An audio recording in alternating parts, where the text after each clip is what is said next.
Hey everyone, I'm Megyn Kelly. Welcome to the Megyn Kelly Show. We have a big show for you today. This could be our biggest show ever. In fact, we got Kim Kardashian, we got Caitlyn Jenner, Donald Trump, President Joe Biden. Can you believe Vladimir Putin? They're all joining us today.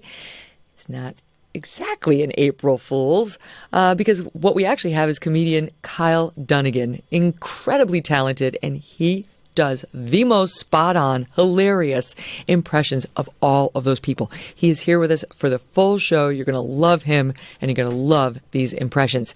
Kyle's an Emmy, Peabody, and Writers Guild award-winning comedy writer and performer. We're so happy to have him here. Welcome to the show, Kyle. Hello. What's going on with that background there? You look like you're in Versailles. I'm redoing my house. I actually, I just put that chandelier in myself. My house is actually a disaster. I have to put in fake backgrounds because it's embarrassing. My house is like a crack den, and I'm thinking of moving. Actually, I'm looking at some other real estate because I was going to redo it, but it's so bad, and you can't get anybody to work in your house anymore. So I knew you didn't actually live at Versailles because I've heard you talk about your tiny. Well, at least back in the day, your tiny apartment where you have to, your couch has to double as a bed, and it makes bedding a woman a little awkward.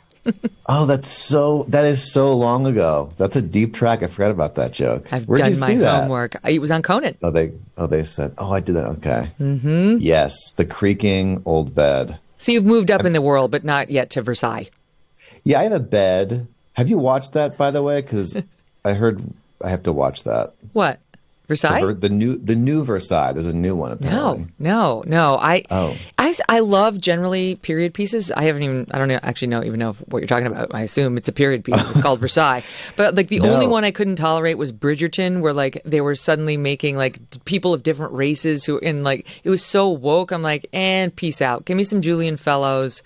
That's all I need. I'll be asleep in 2 minutes. This is it's called the Queen of Versailles. I told you the wrong name. And it's a woman who built this like really expensive house, and they went broke, and there was a documentary. And now there's a new one where they got the money, I guess, to finish it. Ooh, okay. Well, I'm into that. I like overspenders. Yes, I'm here to plug that. There's a huge delay, by the way. Oh, no. Well, that'll be awkward. I'll try to keep my mouth shut. I'm going to keep going like this. I'm seeing myself in two different screens. Okay. How do you look?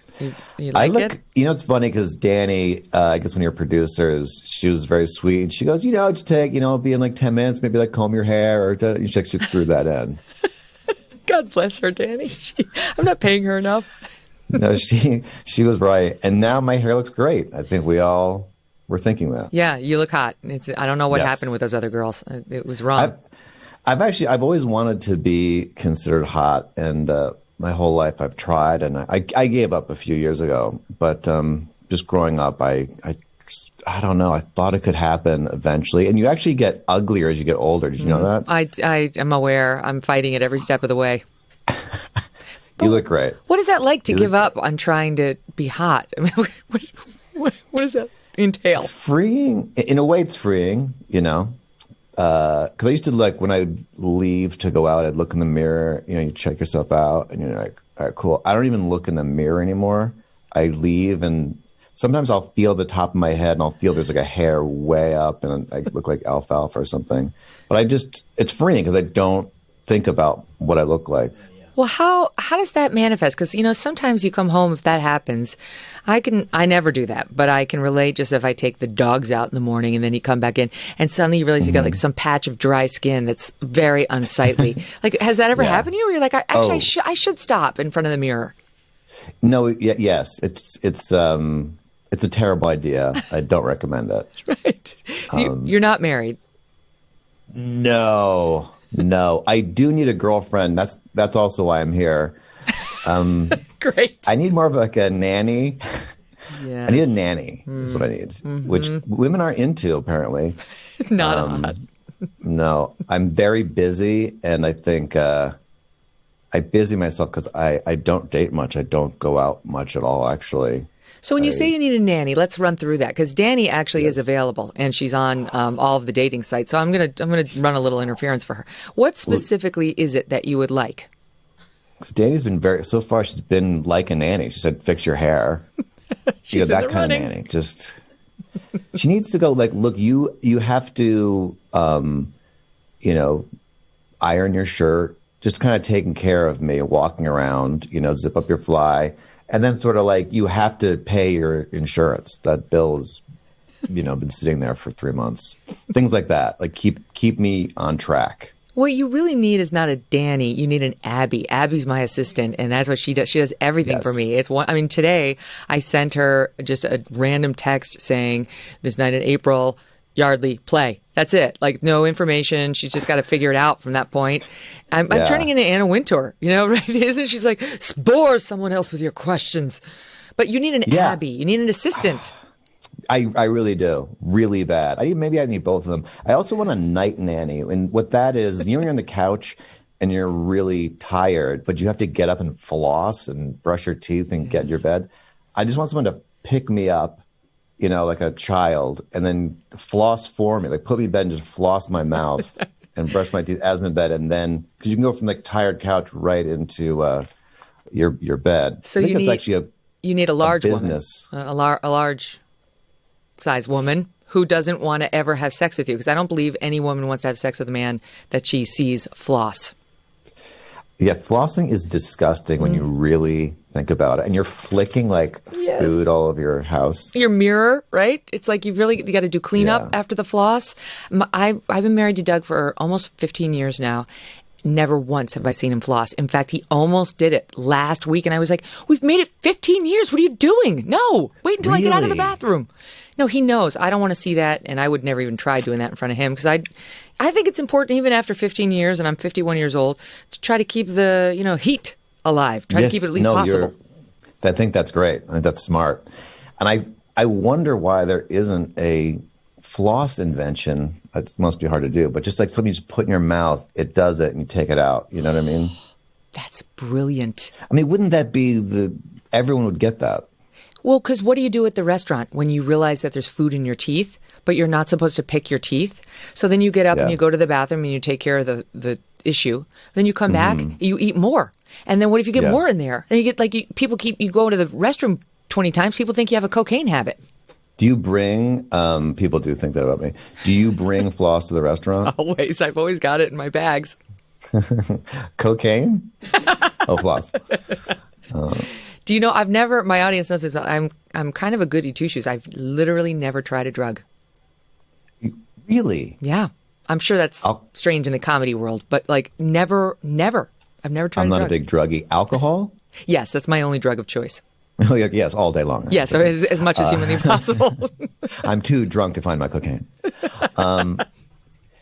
Yeah, I'm not a big drug person. I never tried cocaine or heroin. At this point, I feel like it's dangerous for me to try that stuff. Well, what do you make of? I was just reading. There's this great guy. His name is Rav Arora, and he's a writer, and he's only 20 years old. He's Canadian, but he's very provocative, and he's written a lot of great pieces over COVID and so on about being, young. He's anti-woke. He's a man of color, but he's anti-woke, and he's written some pretty brave pieces. Anyway, he recently wrote a piece about dealing with his depression, and he tried I'm going to screw up the letters, but is it MDMA, like ketamine, kind of thing? And more people are trying this, where it's like this psychedelic that you take in the presence of a doctor, some sort of a psychiatrist or what have you. They give it to you. You're under their supervision the whole time, and it's supposed to really help with depression. I almost took that. I was too scared because the high, or whatever you want to call it, sounds terrifying to me. You sort of lose your ego and your sense of being in your body. And they say it's like a near-death experience. I guess it's the same drug that gets released when you die in your brain. I might be wrong about that. But it sounds terrifying to me. But like, if it looks like I'm looking over, you're in two different spots on my computer. I'm trying to handle this. Let's see. I'm not looking away from you. I'll tell you when you're looking into the camera. Not now. You're here and here, so I'm not looking at you. Look up. It's not. I'm always looking at you. Just know that. Don't look at me. Try to look into the camera, which means. Sorry. Everybody. Yeah. Oh, you just had it. Look. Yeah, yes. Right. There. That's camera. I'm just looking into a void. Okay. Welcome to my world. Me too. Well, here I'm at Sirius today. All the power in my house. I normally do the show from my house, but all the power in my house was shut down today, and So I came into Sirius, and now the television monitor, like the camera that is like 2 feet above the actual monitor. So if I want to read a prompter, because sometimes they put stuff in the prompter, the advertisements and so on, I'm not looking at the camera. It's a little awkward. I'm going to draw a picture of you and then put it at the top of my computer. All right? Could you just shave off like 15 years? That'd be awesome. You look great. I'll show you. Oh, God, you're doing it now. There you go. Yeah, I got that. So I'm going to put this at the top so we can see Megyn. It's like a ghost. No, this actually helps in a weird way. All right. Okay. There we go. There we go. Hi. It's a mystery to me why you flubbed your audition for SNL. Oh my God. That was so painful to talk about until recently because, for many years I just thought I had to go back and live with my mother, like this was not working out. In Connecticut. And in Connecticut. Wow, you do your research. Well, I recently moved there, and I read you said something like, I can't remember how you put it, but it was like, I grew up with absolutely no edge. Yes, I don't remember saying that, but that is true. Where in Connecticut are you? So I don't reveal that publicly. We'll talk later. What's your social security number? How much do you weigh? I'm a fat piece of S. I'm afraid of saying swears. What's the thing on here? I get demonetized all the time, so I try to be careful for other people. No, you're allowed. We have the explicit rating on our show, so you're allowed to swear. Oh, but shit. I'm not going to be joining you because I took a vow, my Lenten vow, to give up swearing for Lent, and I have done the worst fucking job at it. What? Yeah, it sounds like you're having a tough time. But I think that is a good idea. I would like to stop saying like. So if I say like, maybe you could admonish me. And if you swear, I could give you $1 if I say like, and you give me $1 and you swear. I like that. Punishment? I need somebody to get me the little taboo buzzer. You know the taboo buzzer? You need a shock collar like a dog, when they walk out of your yard area. Don't get me started. My audience doesn't. So I have 2 dogs. One is 3. What kind? They're both English labs. One's yellow and one's red. And little red is almost a year old, and he's so bad. His name is Strudwick, or as my mom calls him, Shrudy or Schroeder or Stud. She has no idea. So Strudwick is a weird name. I grant my mom that. Anyway, he's so bad, he literally will jump up on the counter and eat the food. Just this morning. It's Friday, so my husband makes pancakes for the kids on Fridays, and literally ate my daughter's 3 pancakes right off of the plate as he took them off the griddle. And all my audience is like, you are the dumbass. Put your dog in the crate. So we tried that. He barks all morning. Put him outside. He barks all morning. Okay, walk around the kitchen with him on the leash. I did that. He still jumps up. Like you can't get anything done. I don't know what to do.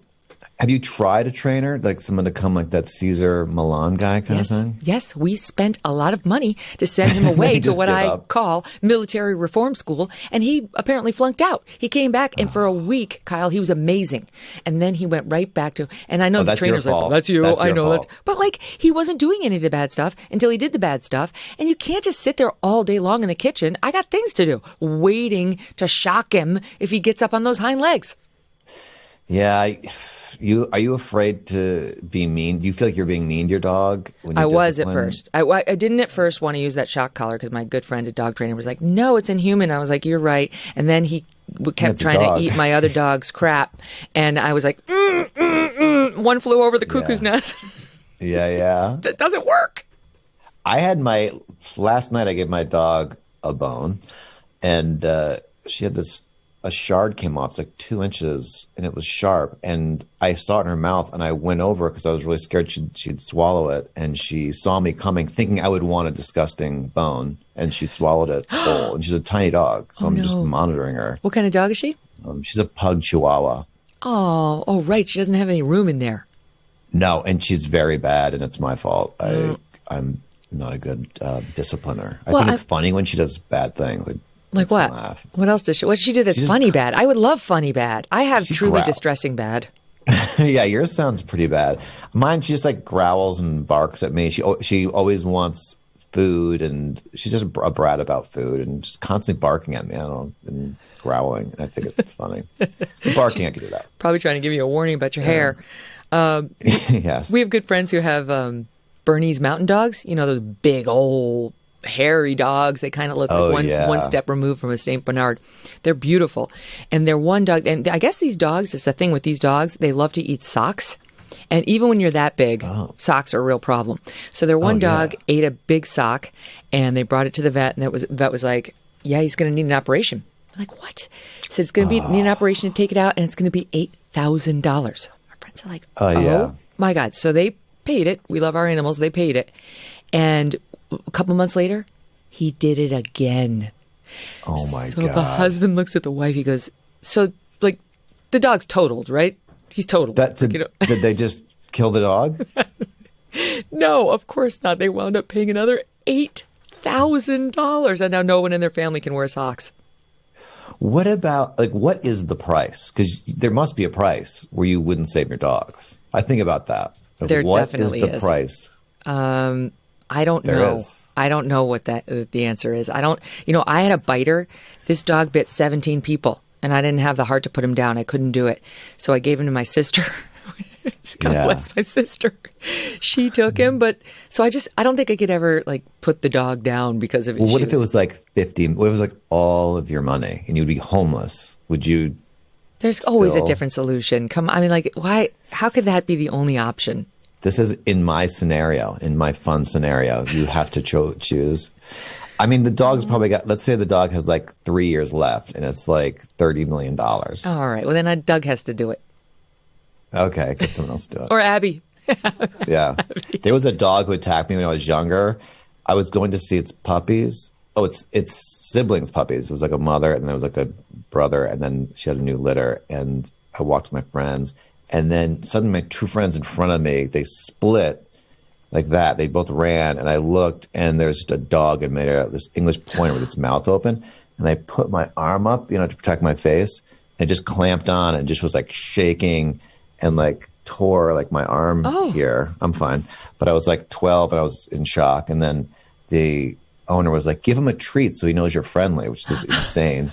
And so I was trembling and I gave the dog like a treat and it was like, nah. And then the dog disappeared. I don't know what happened, but my father was a lawyer, and I think it's like something went on there. Don't ask. The dog was gone. I didn't ask. That's the thing. Like my parents, we had a biter when I was growing up. Bozo was his name, and he went to the farm. And I think I was 30 by the time I realized there was no farm. That was a lie.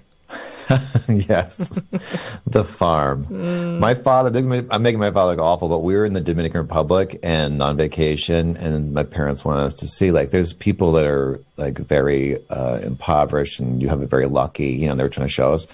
And so we were in a rental car, and there was a dog ahead of us running in circles, like kind of around its owner. And my dad just didn't see that was happening, and he thought the dog was running out into the road, so he tried to swerve around the dog, like this way, but the dog was like doing a circle, and he just hit the dog, and then we just kept on going because it was like a dangerous neighborhood. Oh God! And like we just didn't speak in the car at all. And it was his birthday the next day. My mother wrote "Dog Killer" on "Happy Birthday, Dog Killer." It was a hit and run. It was a hit and run. And your dad is named Joe Biden. And that man is Joe Biden. Come on, man. Yes. I'm sorry, but the stuff with like our leaders and their dogs, it's weird. Like, why did Joe Biden, like the German Shepherd suddenly was gone? It was kind of. Oh, like, is that right? Remember? Yeah, the dog was problematic. It was like it had bitten some people and suddenly it was gone. Then they had a new one. It was like, what happened to the old one? Champ, I can't remember his name. And what about Mitt Romney putting his dog in the crate on the top of his car for long? Oh, that's like right. On the highway road trips, and he's like, the dog liked it. Challenge. Yeah, they always have to have like a pet that's part of the family, the president family. What's that called? I think it's a tell. Like people who don't treat their dogs well. And for the record, I do treat Stradwick well. I only joke about the one flew over the cuckoo's nest. You're really nice. Exactly. But I'm not a good trainer. That's obvious. But there's something wrong with people who don't treat their dogs right. Like they're like, I don't like I don't like dogs. I go, oh. It makes me nervous. Then I can't like you. There is some though. I've dated girls that have big dogs, and I don't like that. Why? To be honest. Why? Because like, if they like have the dog in bed with them, it's like the three of us in the bed, and it's like the dog has like balls and sorry, like there's dollar. Oh no, that's me. I have to pay the dollar for bad language. Oh, sorry, yeah, not you. Like there's like a giant other dude in the bed. Do you know what I mean? No, that's not. No, I don't. It's a dog. Yeah, you do. Yeah, you do. I'm not like those sure. big dogs. Like there's another guy there. I don't know. Maybe I'm wrong. I could be wrong. So here's an inappropriate question. Unlike all the other ones I've asked. Yeah. What about like having action when the dog's in the room? That's not good. No. Well, like, have you done it? I mean, it's been a long time. Is it on your mind? Like, he shouldn't be seeing this. Yes, some dogs. If they're not, some like to get involved. Like my dog cannot be in the room because she wants to be part of it, and so she has to be locked out. So there's a lot of barking. So what? If I'm really making myself look good. You might be on the. You might get a letter. You might be quote queer and deserve a letter for that. There's got to be some new letter for that. I would love to get a letter. Oh my God. I mean, half of the country wants one. I don't understand it. I think they're glommers. It's like there's the original LGBTQ, and now it's like I'm two-spirit, I'm tree spirit, I'm moon spirit. No, you're not. That's a lie. You're a glommer. It is amazing how it never. It's sort of like we put people in categories so we can bunch people in like folders on your computer on the desktop. Mm-hmm. And then once it started, like you can open that folder, it's like those Russian dolls where it's like, well, you can just keep defining people. Everybody's completely the nesting like everybody's dolls. An individual. Like you can go as deep as you want and have everyone have their own thing. It's so true. Wait, when we come back, I'm going to squeeze in a break. When we come back, I got to ask my team to pull that Justin Trudeau soundbite that we all love so much, where he tries to list all the latest letters. And even Justin Trudeau can't do it. It's actually very amusing. Stand by, Kyle. I'll pay a bill. And more with comedian Kyle Dunnigan right after this. Don't go away. Are you tired of feeling like someone's always watching you on the internet? Maybe advertisers know just a little bit too much about you, or you're concerned about your privacy or your identity? Well, using incognito mode will not solve the problem.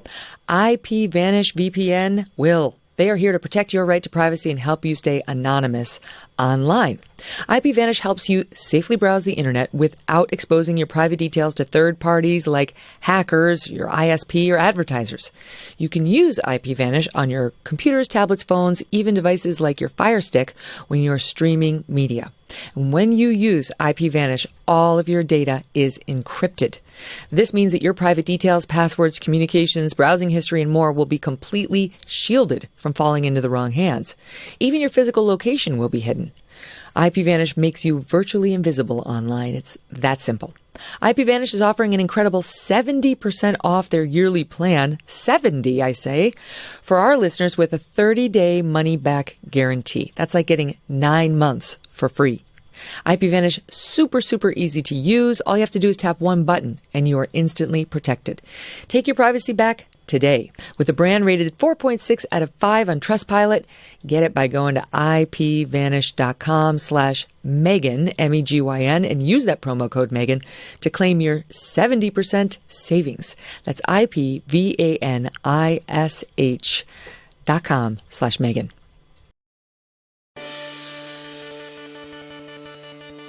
Okay, wait, can we play the Justin Trudeau soundbite of him trying to say all the letters because it's too delicious not to run as often as possible? Here it is.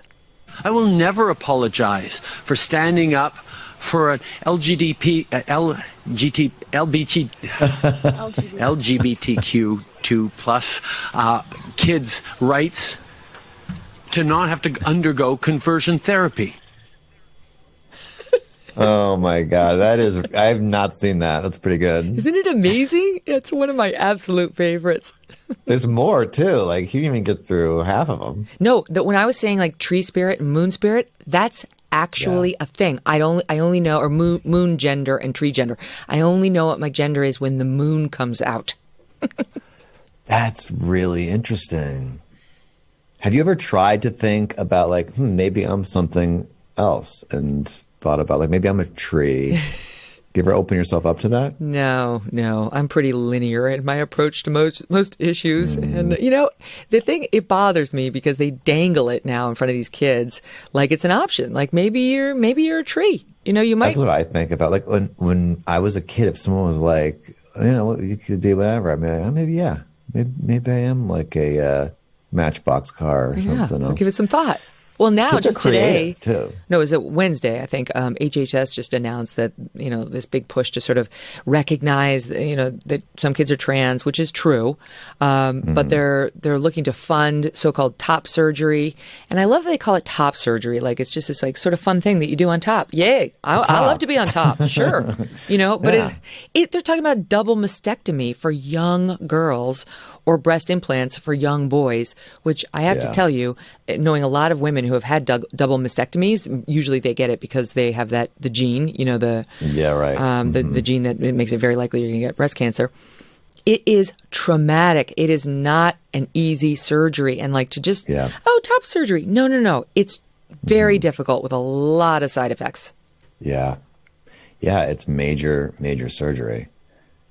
And I think about like when I was younger, it's you're trying to find yourself and you want attention. I was talking about myself, but want attention. And the most boring thing is to be a straight white male. I'd probably be like, gosh, let me try to figure something else out. I might think that.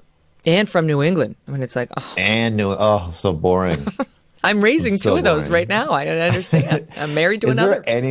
There's no more boring state than Connecticut. It's trees and like no sports team, and you better get to New York as soon as possible. Well, they're big into ice hockey. Very big into ice hockey. Meanwhile, my kids have been living in New York City for the first 10, 12 years of their lives. We can't even ice skate. Never mind play ice hockey. It's hard. I think ice skating is the hardest thing to do. I'm terrible at that. I grew up in Weston, which is right. My mother's in Westport now. She grew up. She's back in the house she grew up in. Oh, nice. But Westport's really nice. It's just such a nice thing, but there's just nothing there for a child. So I will tell you, I love it. We left Manhattan in September, and I have not looked back even a little. I grew up in upstate New York, right? So that's like, I'm sure, where you grew up in Connecticut. Yeah. And what I love about it, I love driving my kids to school. I love looking out the window and seeing the trees. I love seeing these pretty houses and people out there working on their lawns. It makes me happy. I love seeing kids lined up for the bus stop. I love being able to go to the grocery store and park my car without any stress and then go inside. Yes. And it's not like a game of chicken. When you go down the aisle, like it's a fat aisle and I have a fat cart and I can fill it with as much as I want. And then I can put it in my car in a parking lot as opposed to like trying to hail a cab on Broadway while it's raining and you can't hold your umbrella and your grocery bags and your arms are burning. I don't miss that at all. No, you got it. Those are good points. 'Cause I'm, like I said, looking to move and I keep imagining, here's the thing, put up for a single guy in Connecticut because it's just so much family. I imagine like it might be lonely for me to just be there and see all these families and then... Well, I mean, I think you need to be near a metropolis, right? Like, it would be nice to be near a big city so you could, like, scratch that itch and get out and, the bar restaurant scene in Manhattan is second to none. That would be good for somebody who's... Near 20 minutes or near like an hour and 20 minutes? Well, like 40, 50. That'd probably 40, be... 50. But, I mean, you're my age, aren't you? 51? Yeah, I'm 50. Yeah, so you shouldn't be meeting your wife there anyway. You should be I'm a lot younger than you. I'm months younger than you. So Wait a minute. Get that clear. What month were you born in? May. Wait a minute. Yeah. I am younger than you. Are you born in 1970? 71. Oh, shit, yeah. Oh, $1. When's your birthday? November 18th, 1970.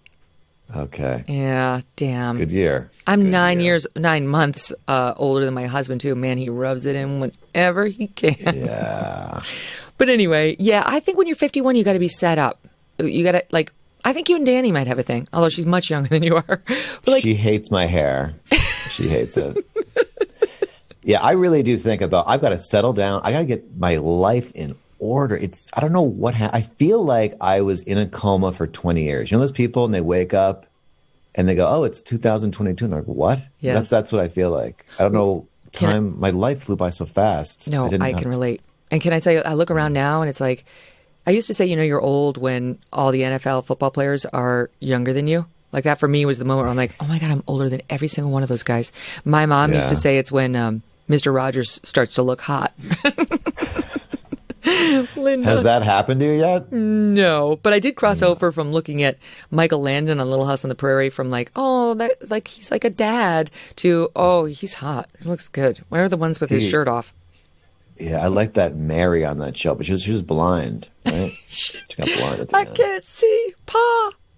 That was my favorite episode. I'm getting LASIK next week. I'm worried I might become like her. You are? Yes. I am so scared to get late. I know it's very safe. I don't want to scare you, but like the only thing I heard about laser beams before LASIK surgery was don't look at a laser beam. And now they're just going to fire it right into your eyeball, right? Isn't that what they do? I don't know. Maybe I have that wrong. This doctor was like, he performs them right in his office. So when I had my consult, he's like, would you like me to watch me do one now? I'm like, absolutely not. I just want to pretend it's not even happening until I sit there and then it happens. And then I recently found out that you have either bloodshot or bloody eyes for maybe weeks thereafter. So I may be pulling a Ray Charles on this set starting next week. Do you have to look at it while it's happening, or are you knocked out? Like, they offered like a Valium. I don't know what they offer. They said they will offer you some sort of a, chill out kind of drug beforehand. So I don't know that I'm going to need that, but you're going to see like, okay. You're going to see it like happening. I'd rather not think about it, Kyle. Let's not get into this. Sorry. I mean, it's safe. Who was the first guy, though, to do that? There must have been a first guy. Like, they'd never tried it before. And they're like, we tried it on a mouse, and we think he could see better. It had to be an ophthalmologist, right? It had to be one guy practicing it on another. The same way, like, who was the first person to do a perm on her hair? Like, that's scary, that seems too. Lower stakes, though. You think? Than burning your eyeball with a laser beam. I'm talking to a man who doesn't even own a brush. I should not be getting your opinion. I shouldn't have told you that because now you don't respect me. I could feel it the whole interview because there's been no respect and I told you about my hair. I'm more concerned that we have the same glasses now that I know that you don't care at all about looking good. These are women's glasses. You're safe. I'm not joking. I go packs on Amazon. They're like $3 a pair. And I think I bought 40 or 50 of these, and I just keep losing them, and they're just all around my house. Some are broken. I just don't like to ever not be able to grab glasses, so I just put them everywhere. So those are readers? Yeah. Oh, see, mine are for distance. I haven't lost the up-close stuff yet. But yeah, that's all getting taken care of next week. So now listen, speaking of your love life, you did have two very famous girlfriends, Sarah Silverman and Amy Schumer, not at the same time. Well, no, is it not true? It was at the same time. No, Amy, she was never my girlfriend. Sarah I dated for a couple of years, but Amy, we were friendly.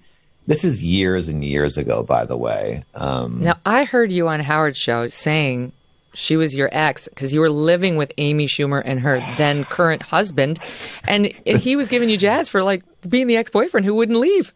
This has gotten all out of control. That's like my top Google now. And what happened was, this is a long story, but we had a little bit of a falling out. We don't agree on everything, but we were friendly years ago. And then we had like a falling out. And then she asked me to write for her show. And I was like, I can't go to New York. It's like really expensive. I got a mortgage here. And she's like, just stay with us. She has a top floor to a whole building that she has. And so you don't really it's not like in a place, like, you know what I mean? Like there's a elevator and a thing. It's like totally stuff. Anyway, it sounds like I was in like some apartment with them. And it was to write for her show. We were never boyfriend and girlfriend. And it was such a short nothing thing. And now, anyway. All right, wait a minute. Did you or did you not have relations with Amy Schumer? I mean, a long time ago. So, yes, you were. There was something. So there was. There was a hookup, but it was like, I don't even want to get into it. Because I don't blame you. It's none of my business. So my point is, I have an interesting question for you. Because my top Google, by the way. I know some people who have dated some very famous women in particular. And I think it's hard for some guys after dating super famous or rich women to like find someone after that. Because I don't know why. Oh. Maybe you always want somebody who's famous. Maybe you want somebody with a big career. Maybe you want somebody who's got a lot of dough, who attracts a lot of attention. That may or may not be the case for you. But is that a factor in your life? I don't think so. I had problems before them, so I don't think it was after the thing. With Sarah, we didn't even see each other that much. Like every 4 days we'd see each other. We're both really independent people. And so I've always just been like pretty independent. And I think it's tough for a woman to get into my life and feel, I'm aware of this now. So I think my next relationship, I'm going to be better at it. But I think I work too much and didn't pay enough attention to the girls I was dating. I wasn't like a good boyfriend. I wasn't a cheater, but I wasn't like a good. Okay, but I will submit, without knowing anything, you would have paid more attention and been a better boyfriend if you'd been more into them. I mean, this is possible. That's true. Actually, there were girls I paid a lot of attention to, and they wanted nothing to do with me. So I do have that capability. Danny. Are you listening? No, but that's the thing. It's like, that movie, he's just not that into you. I mean, that really is a truism. Like, if the guy's into you, you don't have to beg him to call you. You don't have to worry about him asking you out. He will call. It is in the male nature to pursue, and I think it's in the female nature to be pursued, and we both like being in those roles. And if your instincts are not telling you to do that, this is not the right person for you. But the ones that I do and I have pursued, there is something I'm doing something wrong that's turning them off. Well, like what? Walk me through it. What are your steps? I just constantly call and then I call crying. No, I think I'm being cool and I try to be cool. Maybe that's the problem. I'm trying to be too cool. Well, do you wait for a signal before you initiate the calls? Like the woman sort of lays the trap and then you're supposed to fall into it and then keep chasing and chasing.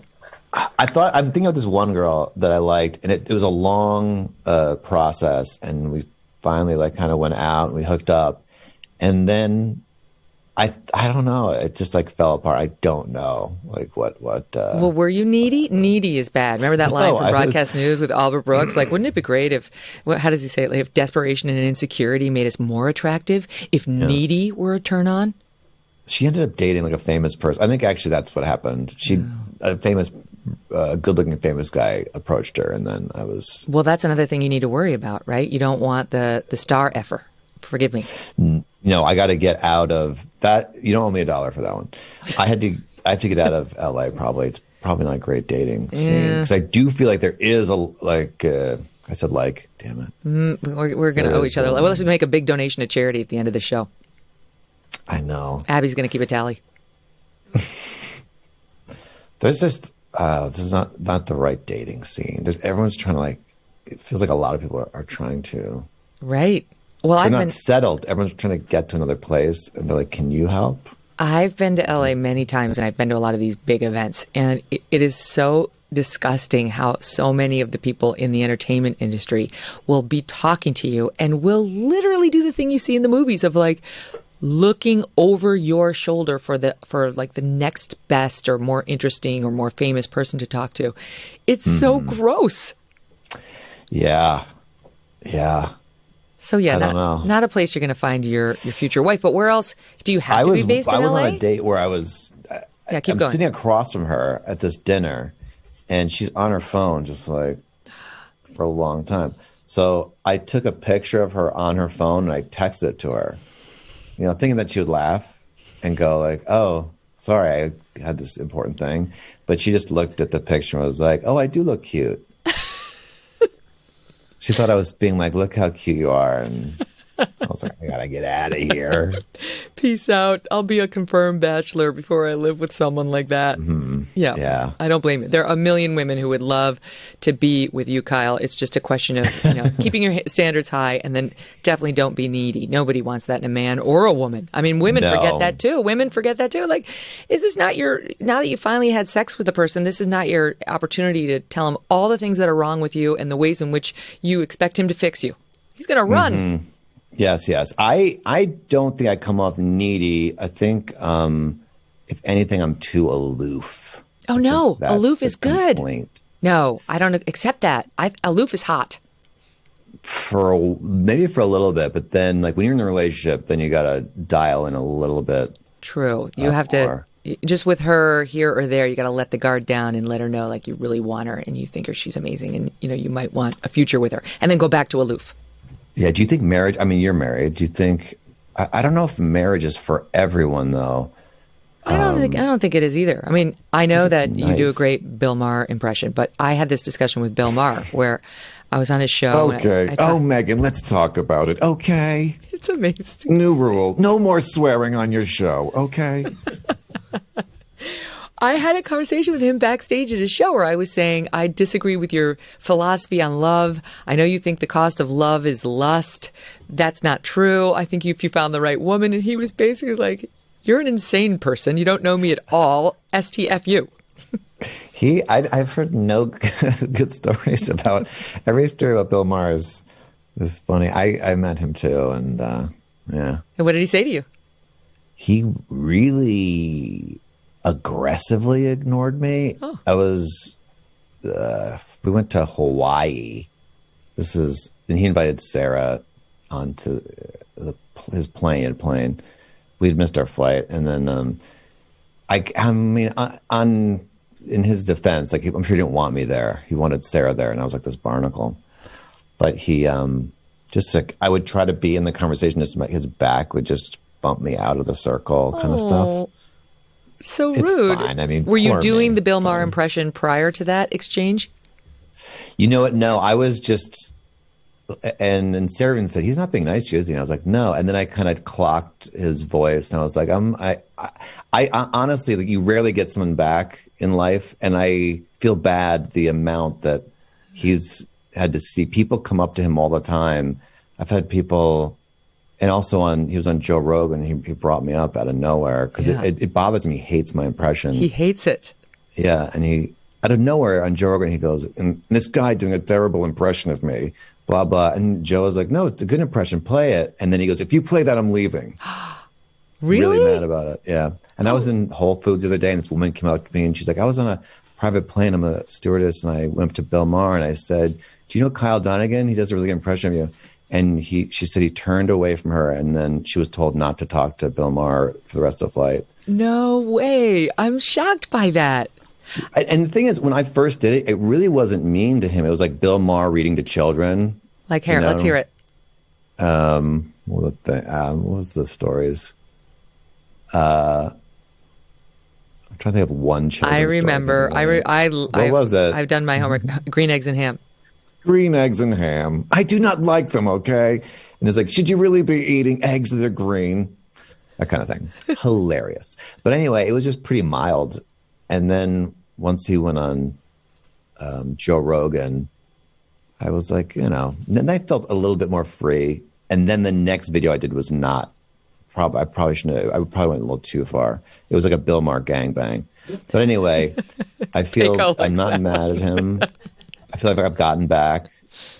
I feel like I was being petty, and everything's fine. Oh, well, I've listened to it. I listened to you on Corolla, and it was brilliant. And I would say that my only guess as to why he's offended is there's like a slight gay lilt to your Bill Maher. So, Oh, is that what it is? Okay, people, let's get fabulous. Here's my Bill Maher face. What do you think, Bill? It looks Oh, cool. Oh, people got to watch this on YouTube later. He's changed his face to look like Bill Maher. Bill, why haven't you gotten married in all these years? Because I can't love. My heart is black like coal. Okay, let's move on. This face swap looks like a potato. I couldn't find a good one. I build these face swaps. It's so weird. So what part of the person's face do you put on your face? You have to get a straight on shot with no shadows and them not smiling. That's the key to it. So you take not just their eyes, but their lips too? Yeah, you take just a picture of them, and that you bring into this program, and it sort of does a face mask. It's like we're going to do these starting at the top of the hour because we've got to see these because some of them are crazy good. Like they're disturbingly accurate. Who's your fave? Jeez, I like doing Jeff Goldblum. He's just fun. He talks in a fun way. Most people have like a vocal range of like 4 notes, and he is just like an octave and a half the way he talks. You're so busy worrying about whether you could. You didn't stop to think about whether or not you should. What's that from? Jurassic Park. Oh, you sounded nothing like Jeff No, I wasn't Goldblum. even trying. I cannot do imitations. But some people have that gift. I have a friend, Joelle, who's very good. She doesn't do like the voices, but she's got the mannerisms down perfectly. She nails it. She does she just gets in your face and you can see like the person come alive thanks to the mannerisms. You've got that, and the voice, I don't know how, you must have this gifted voice that can go any octave, and the ear to translate, how it's supposed to sound. Yeah, I think there's a couple. You have to have hear pitches, have like relative pitch, and then also this is a weird thing, but I have a really long neck, and I can move my vocal box like. This is a quick story, but I was having, this is a crazy turn, but I swear I'll get back to this point. Great. I was having a dream. I was twisting a giant Coke bottle cap off, like a 6-foot Coke bottle cap. And I woke up with my hands around my neck in agonizing pain. I was like twisting my own head. We'll get into that later. But I went to the doctor and they took an x-ray, and he was looking at the x-ray and rubbing his chin, which is terrifying to see a doctor look at your bones and be like, what? And then he called another doctor, and he was like, Mark, and this other guy, and they're both like mumbling. And I go, what is it? Thinking I was dead, And he goes, you have the neck of a 7-foot man. Anyway. So weird. I understand your feeling. I remember being in the Hamptons and seeing a doctor, and he said, I'm concerned. I'm concerned about like some mole. I'm like, you're using the C word? Don't use the C word. Yeah. Well, I'm glad. Did you get it removed? I did. I'm Irish, so I'm constantly getting these, freckles or moles or whatever looked at or removed. It's a never-ending battle. My doctor told me I have an excellent chance of dying from skin cancer. Oh, really? Yeah, I had one removed. Yeah, I'm Irish, half Irish, and we can't go out in the sun. I don't know how we didn't evolve where we couldn't be in the sun. Right. I guess we had that cloud over our island. Of all things, and it's all over you. Your skin. It's like it's everywhere. Hopefully. Right. Hopefully. Everywhere. All right, so this is a good tease. So right when we come back, I'm going to ask him to do that Jeff Goldblum impression and many, many more. We'll do some characters, and you will not be sorry you heard this. Kyle Dunnigan and more with him right after this. And by the way, folks, you can watch this. You can watch it on video. You can find our full video shows and clips by subscribing to our YouTube channel, youtube.com/Megyn Kelly. And I've got some thoughts for you on that in 1 second. Okay, an update for you. Black Rifle Coffee Company is a veteran-founded company serving premium coffee to people who love America. They develop their explosive roast profiles with the same mission focus they learned as military members serving this great country of ours. And in 2021, Black Rifle Coffee donated over 100,000 bags of coffee, which is 2.1 million cups of coffee, to first responders, law enforcement, and active duty military members. So you know that with every purchase you make, Black Rifle Coffee will give back. Black Rifle Coffee Company imports high-quality coffee beans from Colombia and Brazil, and they roast them 5 days a week at their facilities in Manchester, Tennessee, and Salt Lake City, Utah, which means you get the freshest coffee possible no matter where you live. The best way to enjoy Black Rifle coffee is to join the coffee club. You will get your choice of brew, roasted, packaged, and shipped free to your door on your schedule. Not only do you save a trip to the store, you receive special discounted pricing on roasts, you will gain access to exclusive products, partner discounts, and you get to be part of the coolest club on the planet. Buy it at blackriflecoffee.com. And use the code MK at checkout to save 20% off your purchase and your first coffee club order. blackriflecoffee.com/MK and use that code MK. Black Rifle Coffee, America's coffee. Welcome back to the Megyn Kelly Show. We're going to have more with Kyle Dunnigan after this, but I just wanted to take a minute and say this to you before we bring Kyle back. On Monday, when we got back from what was a vacation for me, I offered the story about what happened to my 8-year-old Thatcher while we were on vacation in Montana. He fell hiking on a ski mountain, on a ski run, taking, quote, a break, and injured his spleen very badly. So I posted this on YouTube. I talked about it on the show, and we posted it on YouTube, and it's got an overwhelming response. I've seen it in the Apple comments, which I do read all of. I read them every morning, so I've read you guys today. And I read a lot of the comments on YouTube, and I've been so moved by the parents on there who have shared their own families' stories about scares with their children, even the loss of their children, and relating on some of the stuff we discussed on Monday about, the enormous parental responsibility you feel and the vulnerability and, just what a scary situation it can be when things start to spiral out of control and there's a limit to your parental powers. Anyway, thank you so much for the outpouring of love and support and comments and the views and the subscriptions too. That's awesome. And God bless all of you. Thank you for listening and for sharing your own stories. I'm sending my love to each and every one of you. All right, we'll be right back with Kyle.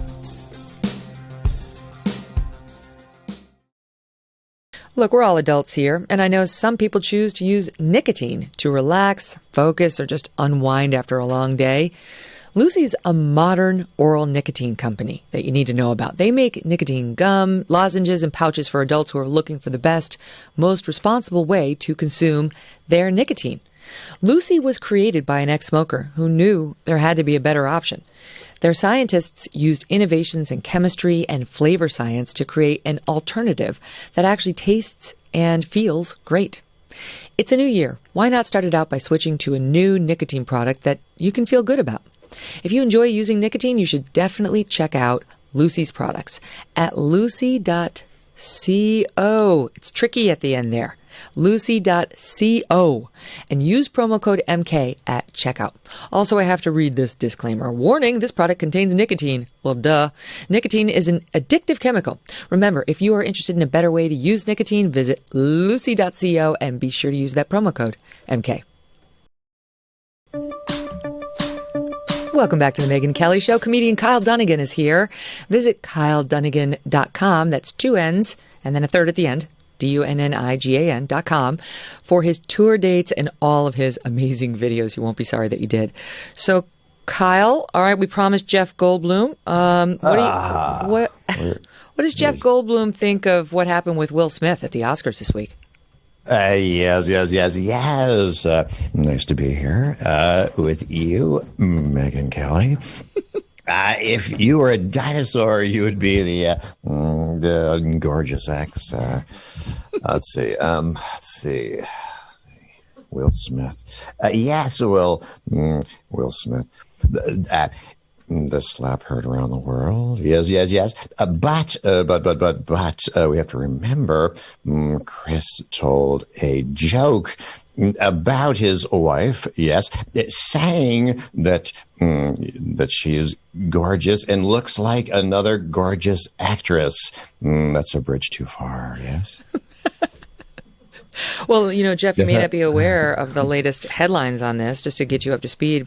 Apparently, the Academy Award team actually did tell him to leave the studio that night, the arena, whatever it was, where they were watching the Oscars.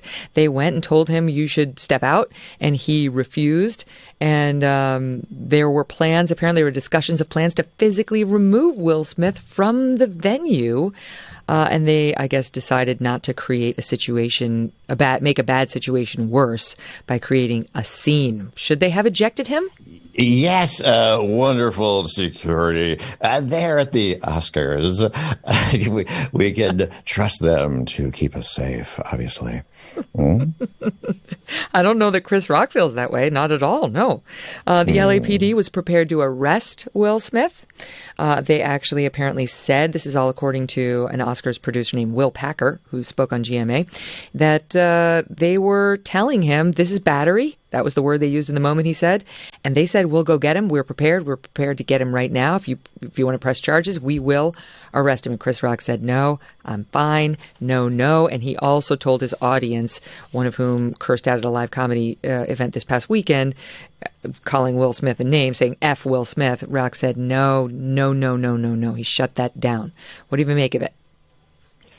Yes, well, Chris Rock is a class act, I would say, because I would probably have not only slapped back, but I would have probably sued the fresh Prince of Bel-Air. This is so good. Sorry, this is weird. No, it's amazing. And it's so good. All right. So I like to call it. This is like speaking to one of those, like, people, those mediums. If you could just call up, Yes. Kim Kardashian now. Yes, we can call up Michael or Kim. Where's Kim? Hold on a second, Megan. We have children. Okay. Oh my God. This is my Kim face. Yeah. Oh, it's good. Well, I wonder if Kim is, how are you feeling, Kim? Because they took a shot at you. Here's what happened for the audience. She gave an interview to Vanity Fair in which she said, I've got advice for people who want to be successful, women who want to be successful. She said, get your effing A up and work. And Yeah, you have to work harder. Like, Megan, you should work harder. It would be great if I could be born to a momager who wanted to leverage her fame to make me have millions too. Why don't you have a makeup line? You don't do enough. All girls should work. Like, I work. When I go to the makeup company, I point to the color I like, and then they put my name on it. It's hard. It's not easy to make those decisions. Yeah, baby.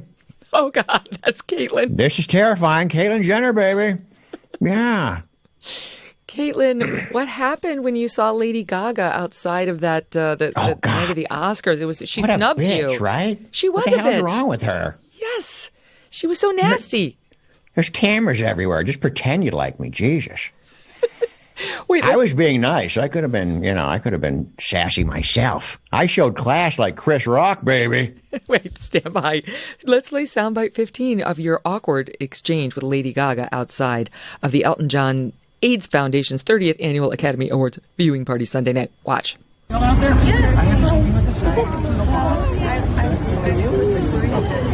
know. Well, good seeing you, Caitlyn. Caitlyn's saying, I haven't seen you at the Starbucks in a while. And Lady Gaga is saying, oh, I changed baristas, and like gives her a glare, gives you a glare, Caitlyn, and walks away. She physically abused me with her words. I should have. I've got a lawsuit there. You think so? I really do. Yeah, it's one of the segments you could discuss in your new gig as a contributor on Fox News. Are you excited about that? Oh my God, I'm so excited. Oh my, how was it? It's wonderful working over there, isn't it? Yeah. Well, it's got its pluses and a few minuses. Oh, I doubt that highly. I hope everyone doesn't try to fuck me though. That's what I'm worried about. All the girls jealous of Caitlyn. I think you're safe. I'm gonna go out on a limb. You're just being nice. I'm in danger, baby. I'll wear I won't wear any low cut stuff. I'll dress classy. Well, they'll like that. I mean, I think they'll encourage you to wear it. They like bright colors at Fox. Can you do bright colors? Not going to tolerate for this black sweatshirt stuff. Oh, yeah. I'm going to be the best dressed person there. Absolutely. Excellent. I mean, we all know that. Who are you most looking forward to being interviewed by? Is the Pope still alive? I'd say the Pope. He's the closest one to God, baby. Have you got so they say. A lot of requests from the Vatican? I mean, I'm assuming they're not going to look needy, but I'm sure they want me to talk to them. Well, look, if it doesn't work out, if you do the gig over there and it doesn't work out, perhaps you'll be in the running for the next White House press secretary role. And then you could do the reverse of what most of them do, which is they're White House press secretary. And what they're really trying to do is get a job working cable news, like we just heard about Jen Psaki, who's leaving the White House in the spring to host a show on MSNBC. Jen Psaki. She's obsessed with me. Is she? Fascinating. Jen Psaki. What's your evidence of that? It's just like the vibe she gives off, She's trying to just have that sort of, classy, sassy lady thing. And that's the your market thing. that I've covered, yeah. Yeah, that is baloney. Well, I don't like Psaki. Speaking of Psaki, speaking of her, is her boss, Joe Biden, available? Because he won't give me an interview, but I have reason to believe he's going to come today, and I can ask him my tough questions. Let me see if I can find him here. There's a lot to go over. See here. Joe! Oh, my God. Hey, look who it is. Kelly Megyn, man. How are you? Sorry, I wasn't able to set up an interview with you earlier. I'm great. You're a classy lady. No, you're very sweet. Could I ask you about the war with Ukraine and ask you whether you believe the latest Russian representations that they're actually doing some sort of a withdrawal? Because today the NATO Secretary General suggested those were lies. Yeah, man, it's our crane, man. I told him that, and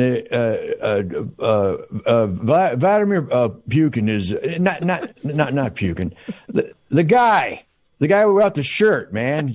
He's a bad dude. He's a liar, man. He's not to be trusted.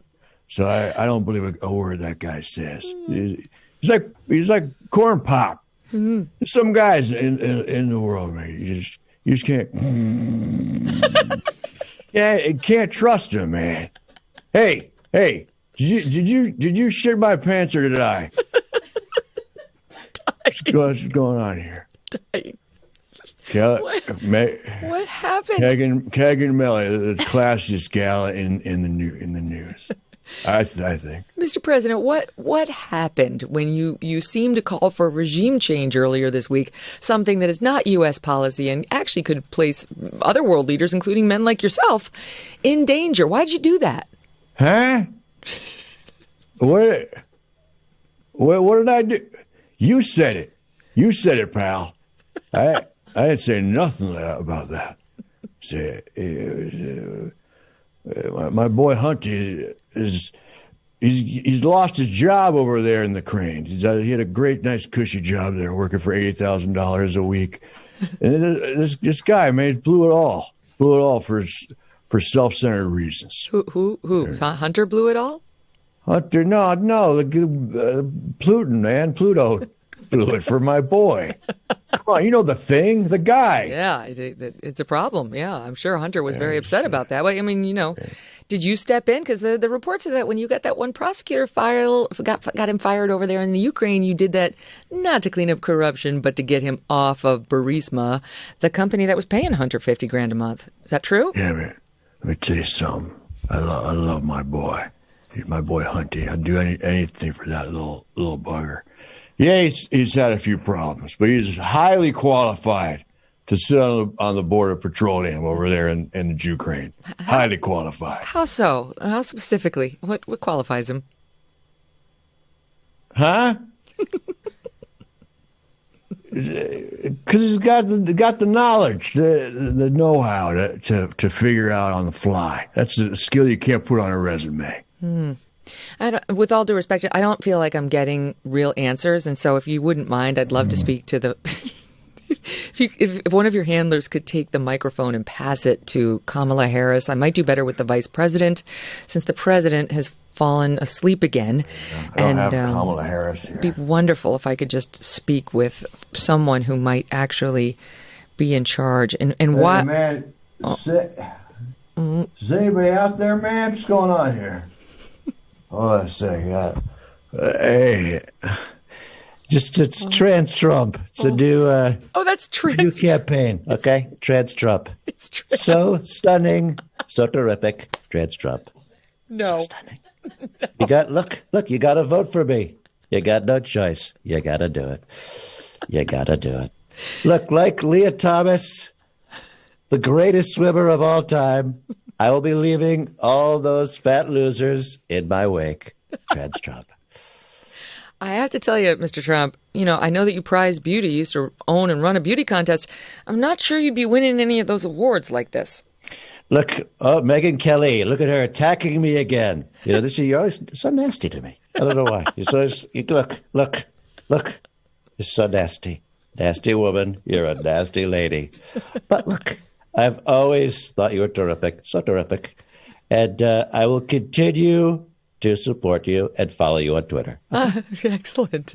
How's your new social media adventure going? The mainstream media says it's crashing, but I never know whether to believe negative things about you in the mainstream press Fake because news. They hate you. Fake news. Okay. Fake news. Fake news. I need a new hair lady. What's happening with that hair there, Mr. President? Danny, go do it over there. I need a new hair lady. Okay, so maybe Melania could help you because honestly, she's like there's one of the most beautiful women in the world. She's a pig. What? She's a terrible, terrible person. Look, it's all a sham. We know this. Okay, we know this. It's a sham marriage. It's not working out. But you got to look up, appearances. You got to pretend you love your wife, pretend you love Jesus, the whole thing, the whole shebang. In order to become president. Exactly. For the third and fourth time. How many times can I be president? At least 3 times, right? Do you think this is going to hurt your chance with sort of the evangelical Christians who may not be entirely behind your transition? Look, their hands are tied, okay? There's nothing they could say. It's the perfect plan. It's the perfect way. There's no way trans Trump can lose. Such a beautiful woman. Okay, stunning and terrific. And also a brilliant business person. How could you not vote? You're transphobic if you don't vote trans Trump. Okay. Oh, shit.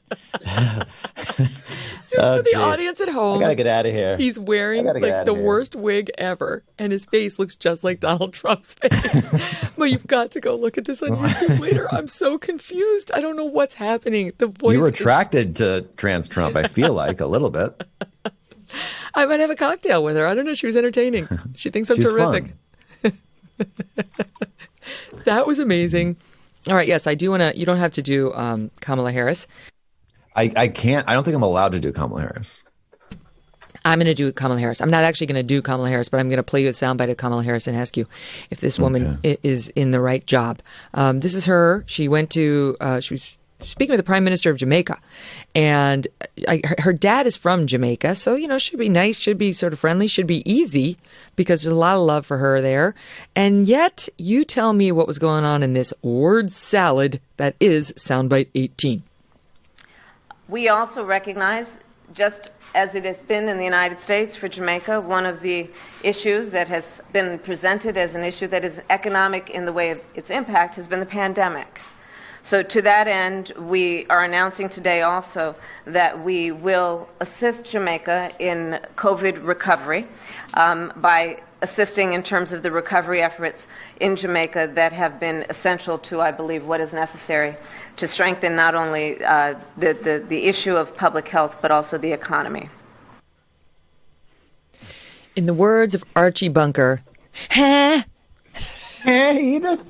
She seems drunk. Or there's another clip of her where she talks about the Ukraine. I don't know if you've seen it, but she's explaining the war in Ukraine. Oh, yes. She says Ukraine is a smaller country. Yeah, yes. Russia is bigger, and that's not good. That one, at least I could understand. This one was just, Clay Travis tweeted out something like, she talks like a high school student who has to reach a 20,000 word minimum, right? Like just Phil. Yeah, or like you have to do a book report, an oral book report, and just didn't read the book. But she's got all the hand movements and the pausing. She has the confidence. This person shall remain nameless, okay? But while I was on Fox News, there was a person there who used to come on as a commentator, and this is the kind of stuff that this person would do. They'd say, it's inappropriate, it's improper, it's out of line, and it will not be tolerated anymore. Lines have been crossed, there needs to be a reaction, because this was just wrong. Again, inappropriate, not tolerable, and the people must stand up. Like, absolutely nothing has been said. And people love this person. I used to say to myself, is anyone actually listening? There's not even a hook to hang on. There's no meat at all to glom onto. They become professional talkers. I noticed this on CNN too. They'll go, look. When they've completely lost the argument and they have nothing, they go, look. They use that word constantly. It's whenever I heard someone go, look, I just stop listening and tune out. Tune right out. I mean, to me, Kamala Harris is just, she's clearly in over her head. She was an attorney general. I can speak to this. I practiced law for 10 years. That doesn't make you a politician. It doesn't make you a natural leader.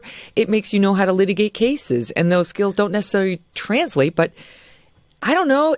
I was going to say next to Biden, she's looking more competent, but I'm not sure I really believe that. That was the plan. I know this will never happen, but we should elect our leaders in a completely different way, more like American Idol, where it's like, okay, IQ test, just wean out anyone with an IQ below like 140 or something, really smart people, and then have like a moral vetting before they even run. This whole thing happens. So you get the top human beings that have had, no violence. They're very intelligent. They're thoughtful. They're not They don't have narcissism. Anything. They've been completely vetted by psychology, and then the top 10 human beings in our country run for office. Is that a good idea? No, we'll be right back. no. We'll be right back. Yeah, no. There are all sorts of problems with that, including you need somebody who's like been dumped or done the dumping, or you need real life people who have been out there living amongst the people, and the super brainiacs, right? The super brainiacs who have never morally misstepped. That's not them.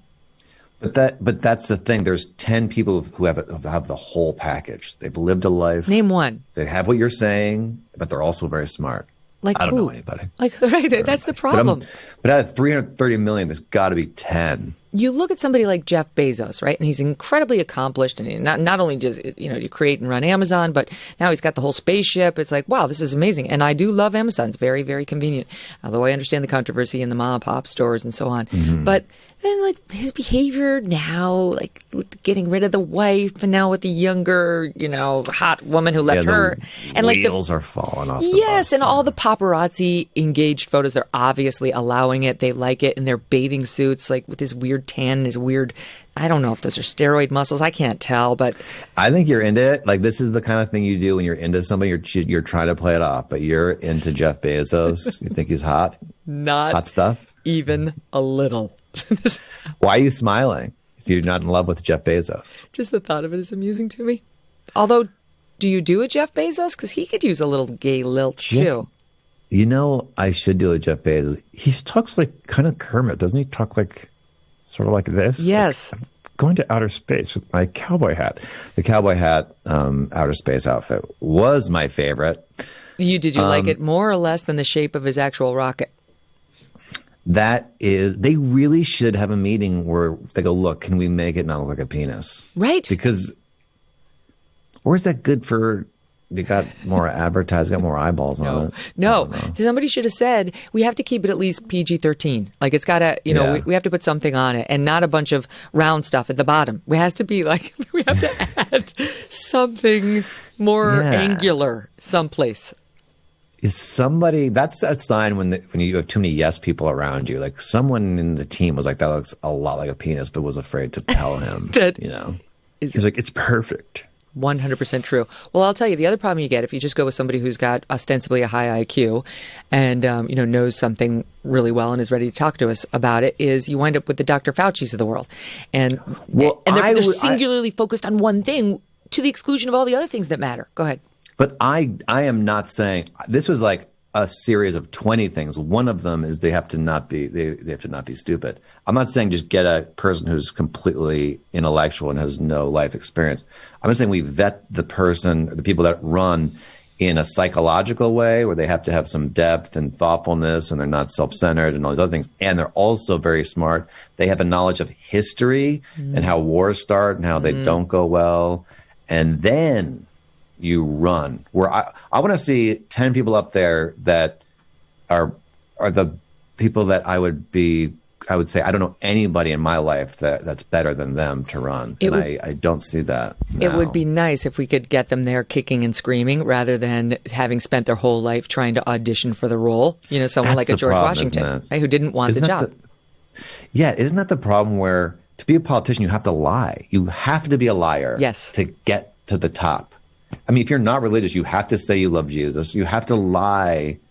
We can't have an atheist in office. Yeah. We can't have... not an open one, that's for sure. Well, no. I'm going to pick it up with Nancy Pelosi after the break because I don't know if you think she's a liar, but we're going to talk to her because I have breaking news that she's here. And, and Dr. Fauci here as well. And there may or may not be some time spent with Alec Baldwin right after this quick break when we pick it back up with Kyle Dunnigan on a very fun April Fool's Day. Kyle, let me ask you this as yourself. Yes. We touched on Will Smith, but you're a stand-up comedian. You're a guy who's devoted your life toward this profession, and I know there have been many. Terrible idea. Yes. But there have been a lot of guys expressing some concern about sort of the precedent this sets. Obviously, half the job when you're up there is to offend. I mean, it's not to like stroke and please. So, what did you make of it? Yeah, I do worry a little bit about. I don't think I guess I am a little controversial, but I definitely don't try to do things that hurt people's feelings. I just don't think it's that funny for me. I don't think I do it in a good way, like roasting people. So I don't really do it. So I'm not too concerned about myself. But I do think when you see something like that, it opens the door to a possibility. It's almost like when Columbine happened, and then people are like, oh, you can go in your school and just shoot a bunch of people. And then they started to happen. It might open up, if someone insults someone in a comedy club and they're really upset, that image will run through their head as a possibility. It's just that I'm a little concerned about, but it's true. And I hadn't thought about that. I bet these comedy clubs will now be adding like a little bit more security or just be a little bit more careful, lest somebody pull, quote, a Will Smith. Yeah, some clubs are great, and some clubs you're like, I am on my own. Where's the escape route? I got my pepper spray. Can you imagine if Chris Rock pepper sprayed him on his way out? That would have been amazing if he knew and just immediately just dropped him with a taser or that dog collar we talked about earlier. Went down. That would teach him. Don't come up on stage when I'm hosting. I mean, what a scary moment. Like Chris Rock's brain was working so hard trying to figure out and just understand this really happened and what this all means. You could just see that his brain was using so much power he couldn't even read. Well, he was such a pro. I mean, he somehow managed to crack a joke and stand there with his dignity intact. But I couldn't help but feel that any man would be completely humiliated, would feel completely humiliated. Yes, humiliated. And I think when he said, he said something like that, like I could, and he stopped himself. My guess is he had a lot of Jada jokes loaded because you write a bunch of jokes and you go, that one's too mean, that one's too mean. I mean, the G.I. Jane joke, I know she has alopecia, but like she's a gorgeous person, Jada, and she's been told her whole life. Demi Moore is gorgeous, and you're comparing a gorgeous person to a gorgeous person. It's not that harsh, in my opinion. I don't think, and if you see the video of Jada, there's another angle of her where she's still kind of laughing. She's really not. I don't know what's in her brain, but it didn't this seem is a good point. You're making the point that Will Smith might have been able to hurt Chris Rock physically, but Chris Rock has rhetorical gifts that Will Smith probably doesn't have in terms of quick comebacks, jokes in the pocket, ways to humiliate you back in a different way, and he didn't unleash them. I think that's what he was doing when he said, I could, and then he stopped himself. But yeah, I felt really, I think a lot of people just felt really bad for Chris, because it is humiliating. Right. When it shouldn't be. Bitch slaps you in front of a billion people. Right. It shouldn't be. I think, obviously, had that been a woman, he never would have done it. And she wouldn't have been, quote, humiliated. Why is it humiliating for him? Because he's a man, and we don't expect, men to take a punch or a slap without fighting back. But he was in this impossible position. He wasn't. If he had fought back, it would have been a true nightmare for everyone involved. Thank God he didn't. Yeah. And I wonder if one of them was white. Like, it would have probably gotten the talk would have been racial. 100%. Would have made it more like of a racial thing. Unless the person who got slapped was white, in which case everyone would have ignored it. Yeah. 100%. I understand the Academy. I mean, when this thing happens, you need time to go process. And like, what do we do about this? I get not doing something right away, but I'm just curious what happens to Will Smith. There's also the problem where, okay, if you take his Oscar away, what do you do with Roman Polanski's? And you got to start to take away the other Harvey Weinstein's. You got to take them all away, I think. Agreed. Although their bad behavior wasn't at the Academy Awards, but still, there's going to be some sort of a punishment. I don't agree that it should be taking away the award. You know who I would love to know what Alec Baldwin thinks about it, because he's also somebody who has anger management issues. Oh yeah, he is. And like he's wrestled with them for a long time, not necessarily at the Oscars, but he's right now accused of we know he actually shot and killed a woman, a cinematographer. Alec, what did you? It's not true. These are all lies. What you're saying? I mean, we saw it. We saw it on camera. I mean, we saw nothing. You know nothing about what you saw. I was given a crazy gun. So it wasn't. All I did was point it and pull the hammer back and let it fly. The gun did the rest. We all know this. But you're remorseful. You feel guilty. No, I feel no guilt at all. Why? Well, because I'm the victim here. I'm an actor. I'm a father of a fat little piggy and a victim of this horrible event. She's my friend. She's my best friend. We went to dinner once before the ship. She's my best friend.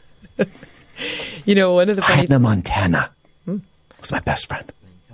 What do you make of, you know, your life turning around now? Because it seems like you're getting back on track. We just heard about your 7th child with Ilaria is on his or her way. Yeah.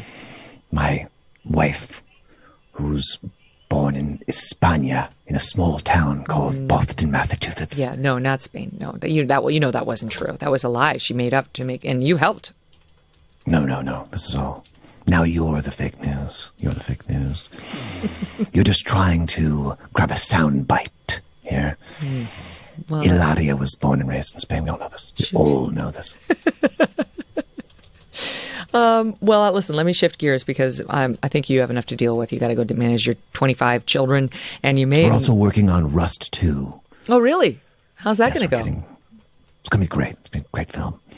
It's about a victim who's surrounded by crazy guns. He has to survive. All right, someone who really is surrounded by crazies and may or may not be one herself, depending on your viewpoint, is Nancy Pelosi. I'm going to ask you to see if she's around, but before you get her, can I just show the audience, it's too good not to play, Soundbite 10 with Kyle doing a Pelosi bit, which is the reason you need to check him out on YouTube. Stand by. Watch. It should probably be a lure against Congress people trading stocks, but we just haven't gotten around to it. Okay, let's get batshit. Hank from Toledo, you're on. Let's get batshit. Booyah. I read your husband bought Google just before the antitrust bill vote. You guys made $5 million? Mm-hmm. So was that like luck? Or... Yes, it was a miracle. Thank you, George Floyd.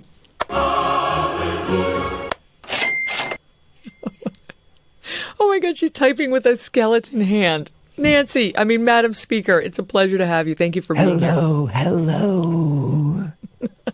You know, I have a better stock record than Warren Buffett does. It's pretty impressive. It's obviously how you can afford all those expensive ice creams in your freezer.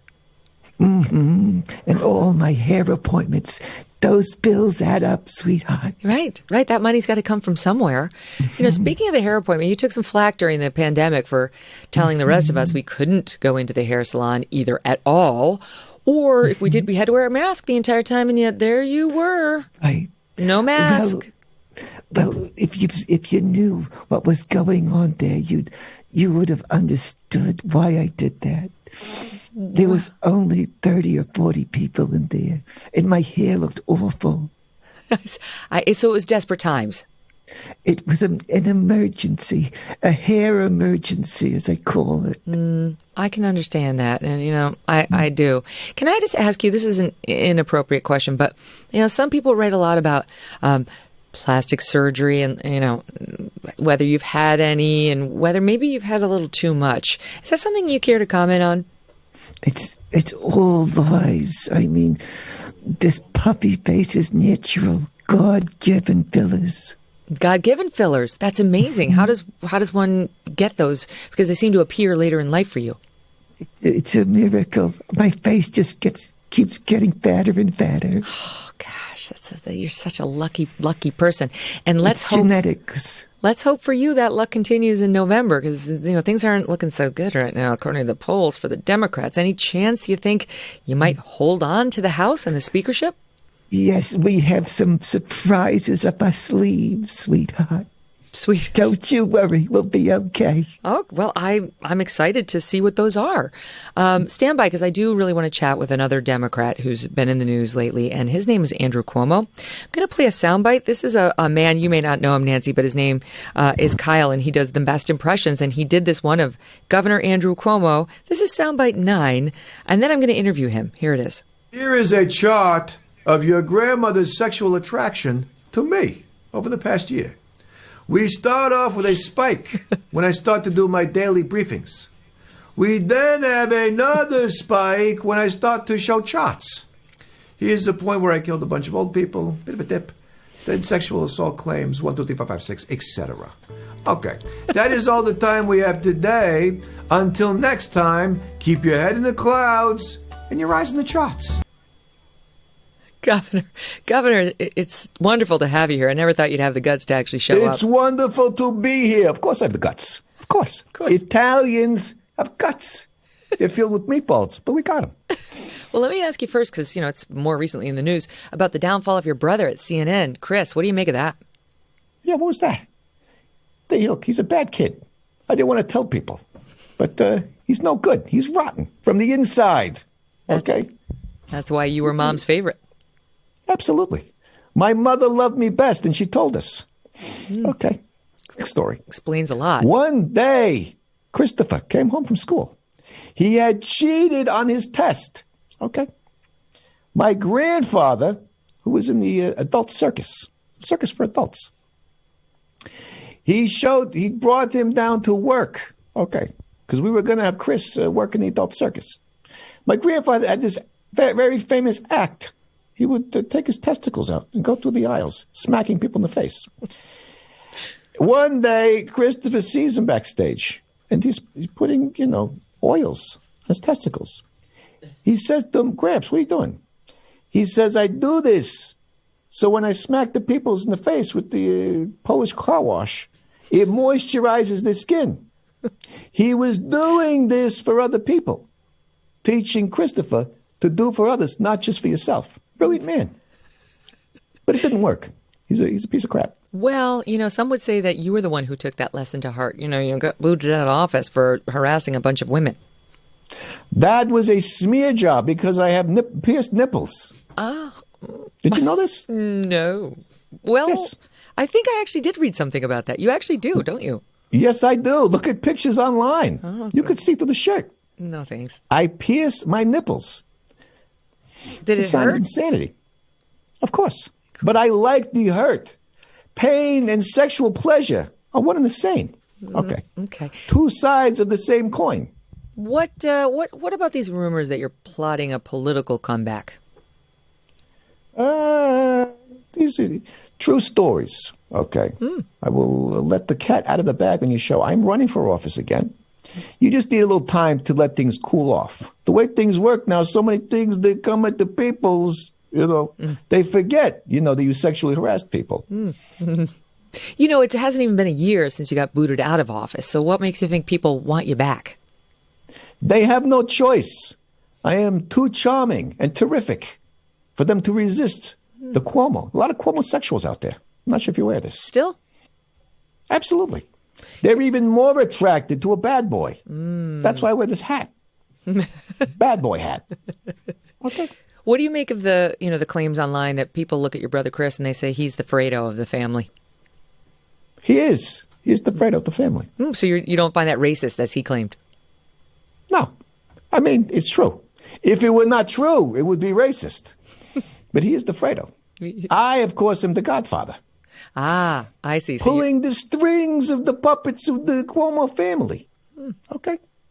Well, can I ask you one other thing as a lifelong New Yorker? And I was living in New York when your father, Mario, was the governor.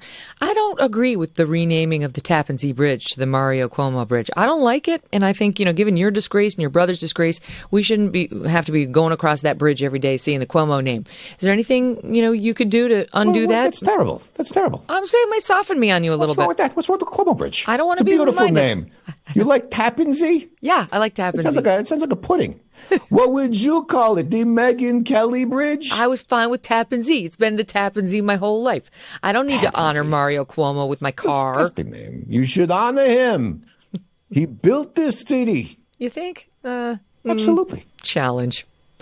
Without him, what would it be? Now, listen.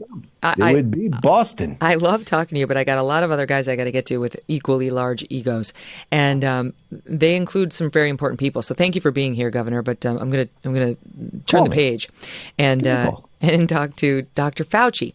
And I just want to tell the audience, as we get Dr. Fauci mic'd up, that there's been news by Fauci this week in which he's announced to the world that we better get ready and that we might have to reinstate potential lockdowns and masks indoors, depending on how things go with COVID. So, we're always living in a perpetual state of worry for those at home who are listening, not watching. Kyle is now shrunk down to where we can only see his eyes and nose. I'm not very tall. Hi, Megan.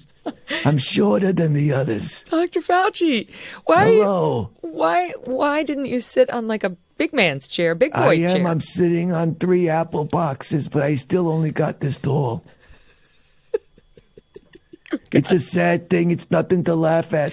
No, Dr. right. Fauci is a very tiny man. They constantly have to, put boxes down for me at the press conferences and all of these things so I could see. It explains a lot, though, really, if you think it through from a psychological matter, right? It's a disability to be a short person. There's no march for us, if you notice. There's no march? Oh, there's no march. There's no march for short people. Right, why but the is world that? ain't built for us. And no letter. You don't get a letter. There's no letter. There's nothing. There's just abuse and very high microphones. What do you make of it, Dr. Fauci? Do you think that we're going to be finding another variant that causes us to lock down and mask up and more mandatory vaccines? Let's hope so, because I don't have a job if nothing else happens here. You admit it. I pray every day for more bat soup from China, wherever it's coming from. Bat soup. Yeah, there are a lot of people who believe you were responsible in some way for that original bat soup that got us all sick, funding gain-of-function research, including in the Wuhan lab. What do you say? Well, you didn't hear it from me. Let's just say that. No comment from me today on that. I don't know, Dr. Fauci. I feel like over the course of this pandemic, you've gotten a little drunk on your own Why wine. would you think it came from the Wuhan lab? It just happened to come from a town called Wuhan, where the Wuhan lab is. I don't know why you draw that conclusion. Well, I mean, you've done your level best to make me not, right? I mean, we've seen the papers where you try to get all those virologists to reverse their opinions that it came from the lab. And within 24 hours, suddenly after talking to you, they were like, didn't come from a lab, came from an animal. Hey, look, you can't prove nothing over there. Let's see you prove it. It's been pretty well proven. I mean, it's like they didn't actually catch you with the gun in your hand. This is but short pretty abuse, close. right? What we're hearing right now is short abuse. You're being a shortist right now. Abusing a man for being smaller. You should feel some shame yourself. Dr. Fauci, I mean, almost 6 million people are dead. Do you feel no shame for funding gain of If function? you think about the whole world and there's 7 billion trillion people, 6 million, it's not that many. It could be worse. You got to is do basically. ratios, Megan. You got to ratio it out. There is a man who looks at human life and its value in a similar way, and his name is Vladimir Putin. I've actually interviewed Vladimir Putin 3 times. This will be the 4th. He's coming on in a moment, and there's a lot going on. I mean, as I said earlier, there are reports now that he's withdrawing from Kyiv and some other major portions more in the western part of Ukraine. But now NATO is saying that's a lie. Don't believe a thing that the Russians say, and that they appear to be rearming, not retreating. Amazingly, I got Vladimir Putin again. This time via Zoom. He's here. President Putin, thank you so much for being here. And is it true that you are withdrawing from the western part of Ukraine? Hello, Megyn. No, this is not true. None of this is true. We're not withdrawing or going back in. Neither one of those things are happening. No, you're not Neither withdrawing. one of those things are happening. Why are you? We're not going in or withdrawing or staying where we are. None of those. None of those. Okay, so what about all these sanctions that have been levied on you? It must be a tough time to be living in Russia. No, Russia is a beautiful country, Russia. This is my Russian accent. I'm just actually working on it. As good as I'd hoped. It's all part of your No. KGB past. So you're always trying to throw me off, aren't you? People don't know that I'm not really Russian. I just got here a few months ago. Is that right? Where are you from originally? Kansas City. Kansas City. Oh, that's the best dupe of them all. I feel like you might be playing a little April Fool's joke on me, Mr. President. No, you got me. April Fools to you. Can I just ask you, because, you're not married, and there are lots of reports sometimes about, the young dancers or whomever that, you might be partnering up with in the news. Is there any truth to any of that? There's some girls, that I see here and there. But right now, no commitment from me to them. But I do know how to seduce a woman. I take the shirt off. I get on a horse, Well, sort of get sweaty for them. I know that's your thing. I mean, when I interviewed you at the Kremlin, I said, what's with all the shirtless photos? And your answer, I don't know if you remember, but you looked at me and said, I give the people what they want. That's right. I said that to you. I remember that. I said, they give them what I want. And they get it, That's how you stay on top, Keep the ladies happy. Give them what they want. Well, I'll tell you this, that if you find a young lady and, it doesn't work out or, you don't see her as a long-term prospect, I've got a pal, Kyle Dunnigan, who could really use a setup. So maybe, in an act of kindness, some sort of, olive branch, you could, create a union, like put some love out there into the world instead of so much hatred. I would love to help him and put some love out there. Excellent. Maybe I'll change my tone. Stop being a dictator jerk and be a matchmaker like the $1 Million Matchmaker. This is on Bravo amazing. TV. This is amazing. I think we really made some progress here, and I appreciate it. Vladimir Putin. I want to apologize for all my terror on this program. Thank you. Apology not accepted, but we appreciate the attempt. All right, now Kyle, is Kyle around? Could you tap him on the shoulder, ask him if he could come back? Hey, it's not the greatest Russian accent. I am still working on that. It's amazing. You're incredibly talented. So listen, we got to go, but I would be disserving my audience if I didn't ask you to tell them where they can find more of you. YouTube.com/Kyle Dunnigan is where I am mainly. I do a weekly show there, a weekly live show. It's like an insane thing, but it's a weekly live sketch show, and it's a lot of fun. And check it out. Well, listen, it's all I can growing say right now, and it's a really nice group of people, like a community. They watch live and they talk to each other, and it's really been fun. It's really stressful, though, to be honest. Like, it's so much work. They're there to see you. I mean, that's why this is better than having gotten cast on SNL for so many reasons. This is better. It is in a lot of ways. Like, they can't cancel it. I can't get fired. And I have total control. And also, I mean, SNL, you have to be... You couldn't do 90% of the sketches I do. That's right. NBC. So that's exactly right. There's no competition in what I'm doing. Like, no one else seems to be doing a live sketch show. Wow. Is that right? I don't see any live sketches other than like SNL. I hadn't realized that. Well, you're incredibly talented, and thank you. Thank you for all the laughs on a Friday. We needed them. Thank you. Thanks for having me. Yeah, to be continued. Hope you come back. Absolutely. All the best. Kyle Dunnigan, everybody. Go to Kyle Dunnigan, DUNNIGAN.com for tour dates and his weekly show. Before we go, I want to tell you quickly, don't miss the show on Monday because we got the Ruthless guys back. And guess what? Toddler mask mandate in New York City just ruled arbitrary, capricious, and void. Score one for the good guys. Michael Chessa was on the show talking about it. He won. New York better not appeal. Have a great weekend, and we'll see you Monday.